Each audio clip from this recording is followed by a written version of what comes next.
Ansar TV gaaw leen gaaw ngeen bës cloche bi su ko defee ngeen doon membre abonné di am en temps réel tous les événements Ansar TV ba tey sunu page Facebook Ansar TV ca Instagram nous sommes présents dans toutes les plateformes Ansar TV seen chaîne bi ngeen doon xaar agsi na. ci digg bi am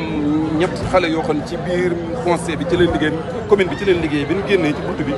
Safinatoul amane fekk leen fi jàpp leen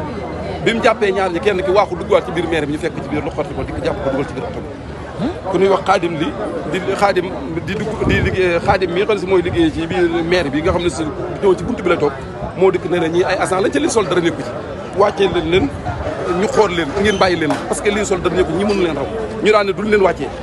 ñu ci coowee xaadim taxaw seen kanam na du ngeen dem ñoo seen chauffeur bi daal di forcé mbëkk oto bi nga xam ne si mooy oto maire bi nekkoon ci buntu bi daal di forcé ci oto bi dem biñ dikkee fii ñu fekk maire fi mu doon réunion ak ñun ñëpp ñu wax ko ne ko waa Safinatoul jàpp nañ diw ak diw ak diw biñ leen jàppee ba noppi nag téye woon nañ leen pour bañ ñu dem waaye mbëkk nañ oto bi ba dem maire daal dinañ okkee jug naa di xaaral ma dem lijjanti ko ñu ne ko déet kilifa du gaaw a jug ci mel ni comme que yaa ngi réunion kon ne réunion bi cee yeble fa mu yebal sëñ Sidi moom sëñ Cheikh naan sëñ Abdoulaye at au maire la bi nga ko yebalee sëñ Sidi ñëw ànd ak ku ñuy wax Pape Niass mooy président conseil local de la jeunesse biñ fi dikkee ñoom ñaar ak man mii ñu dikk dugg ñu nenu du ngeen dugg ñu forcé waxataan ak ñoom ñu neen du ngeen dugg parce que booba ñoom dañoo am ñaari xale yu jigéen ñun bàyyi woon ci biir di leen summi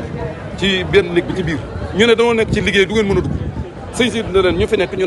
ne ko daa am ay xale yu jigéen yoo xam ne dañ leen summi ñu ne leen nag loolu mënut a nekk parce que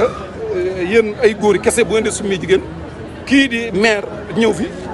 vraiment bu ngeen amul dara lu ngeen nëbbu war ngeen leen bàyyi ñu dugg xool.